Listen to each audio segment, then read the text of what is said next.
రాజశేఖర్ రెడ్డి గారి మనవడు వైఎస్ రాజారెడ్డి గారి పెళ్లి జరుగుతున్న సందర్భంలో చాలామంది ఇన్వైట్ చేస్తున్నాం రాజకీయ నాయకుల్ని. అందులో భాగంగానే చంద్రబాబు గారిని కూడా పెళ్లికొచ్చి వాళ్ళని ఆశీర్వదించాలని కోరడం జరిగింది.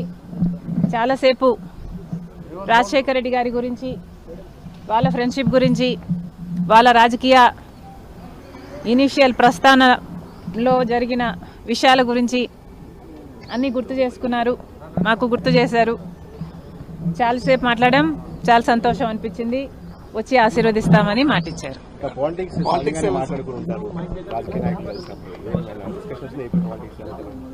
లేదమ్మా, యాక్చువల్లీ మోస్ట్లీ రాజశేఖర్ రెడ్డి గారి గురించే ఆయన ప్రస్తావించారు. ఆయన ఎలాంటి మనిషి, ఆయన ఇనీషియల్గా వాళ్ళు రాజకీయాలు మొదలుపెట్టినప్పుడు వాళ్ళిద్దరూ కలిసి ప్రయాణం చేశారు. పొద్దున్న నుంచి సాయంత్రం వరకు వాళ్ళు కలిసే ఉన్నారు, జీప్లలో కలిసి తిరిగారు. ఇలాంటివన్నీ ఢిల్లీకి వెళ్ళారు. అప్పుడు చీఫ్ మినిస్టర్కి వాళ్ళిద్దరూ కలిసి చేసిన ప్రయత్నాలు అయితేనేమి, ఇలాంటివన్నీ చెప్పుకుంటూ వచ్చారు. మేడం, కాంగ్రెస్ పార్టీలో మీ పాత్ర ఎలా ఉండబోతుంది? మీకు ఎటువంటి పదవి మీరు అనుకుంటున్నారు వస్తుందని చెప్పి వాళ్ళు ఏఐసీసీ నుంచి మీకు ఏమన్నా హామీ? పార్టీ ఏ పదవి ఇవ్వాలి, ఏ బాధ్యతలు ఇవ్వాలి అనేది కాంగ్రెస్ పార్టీ ప్రెరోగేటివ్. కాంగ్రెస్ పార్టీలో because it is the largest secular party చేరడం జరిగింది. రాహుల్ గాంధీ గారు ప్రధానమంత్రి అయితేనే మన దేశానికి మంచి జరుగుతుందని, కమ్యూనల్ వైలెన్స్లు తగ్గుతాయని రాజశేఖర్ రెడ్డి గారే రాహుల్ గాంధీని ప్రధానమంత్రిని మనస్ఫూర్తిగా చేసుకోవాలి అనుకున్నారు. కాబట్టి అదే జరగాలి, అది జరిగితేనే మన దేశానికి మంచి జరుగుతుంది అని చేరడం జరిగింది. ఇంకొకసారి చేరిన తర్వాత వాళ్ళ చేతుల్లో మనం పెట్టుకున్న తర్వాత వాళ్ళు ఎలా ఆదేశిస్తే అది నమ్మకంగా చేయాల్సి ఉంటుంది.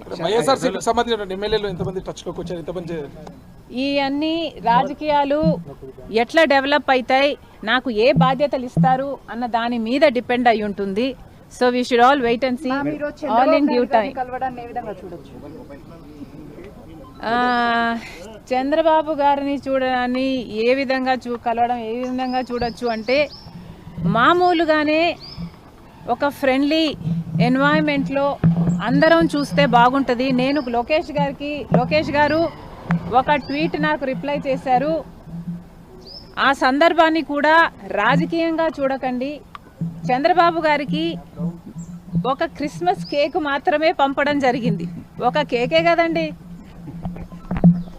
ఆ కేక్, క్రిస్మస్ కేక్. ఒక్క నిమిషం, లేదు పంపాం. ఆ కేక్, ఒక్క నిమిషం, లెట్ మీ ఫినిష్. ఆ కేక్ కూడా మేము ఒక చంద్రబాబు గారికే పంపలేదు, ఇక్కడ కేటీఆర్ గారికి, కవిత గారికి, హరీష్ రావు గారికి, ఇట్లాంటి వాళ్ళకు కూడా పంపడం జరిగింది. యాక్చువల్లీ ద బ్యాక్గ్రౌండ్ ఈస్, రాజకీయాలు అన్నది జీవితాలు కాదు, రాజకీయం అన్నది మా ప్రొఫెషన్. మేము ప్రజల కోసం చేస్తున్న ఒక సర్వీస్. ఆ క్రమంలో మేమందరము ఒకరిని ఒకరు మాటలు అనుకుంటుంటాం.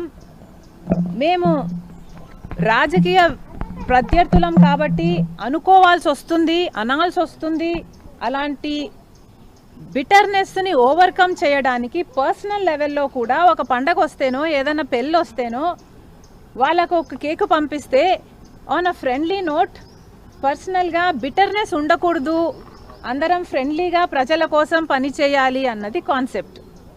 ఇప్పుడు కూడా చంద్రబాబు గారిని పెళ్లికి మాత్రమే పిలవడానికి వచ్చాము. ఇది పొలిటికల్ కానే కాదు. చంద్రబాబు గారు ఒక తెలుగుదేశం పార్టీకి నాయకుడు, నేను కాంగ్రెస్ పార్టీలో ఒక కార్యకర్తను. మాకు రాజకీయంగా ఏ లావాదేవీలు ఉండదు, ఉండకూడదు, ఉండబోవు కూడా.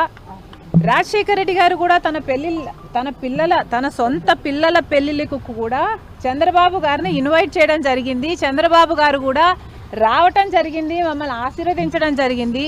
ఇదేమీ వింత కాదు, విచిత్రం కాదు. సో దీన్ని ఒక ఫ్రెండ్లీ ఎన్వైరన్మెంట్లో చూస్తే అందరికీ బాగుంటుంది. తెలంగాణ రాజకీయాల్లో షర్మిల పాత్ర ఉండబోదా? కాంగ్రెస్ పార్టీలో మనం పెట్టుకున్న తర్వాత కాంగ్రెస్ పార్టీ ఏ బాధ్యతలు అప్పగించినా ఆ బాధ్యతలు నేను నమ్మకంగా చేస్తానని ఆ రోజు చెప్పాను, ఈ రోజు చెప్తున్నాను.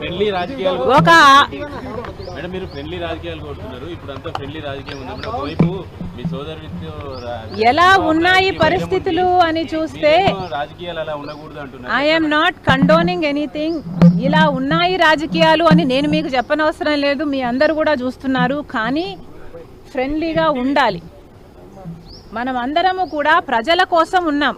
ఏ వేదిక అన్నది ప్రజలకు తెలుసు. ఏ ప్లాట్ఫామ్ని మనం ఎంచుకున్నా, ఏ పార్టీని మనం ఎంచుకున్నా ఉన్నది మాత్రం ప్రజల కోసం. సో ప్రజల కోసం నమ్మకంగా పనిచేద్దాం. పార్టీలు ఉన్నది, లీడర్లు ఉన్నది ప్రజల కోసం, స్వార్థం కోసం కాదు అన్నది నా అభిప్రాయం. మేడం ఏపీలో మీరు కాంగ్రెస్ జగన్ ఇప్పటివరకు కూడా చాలా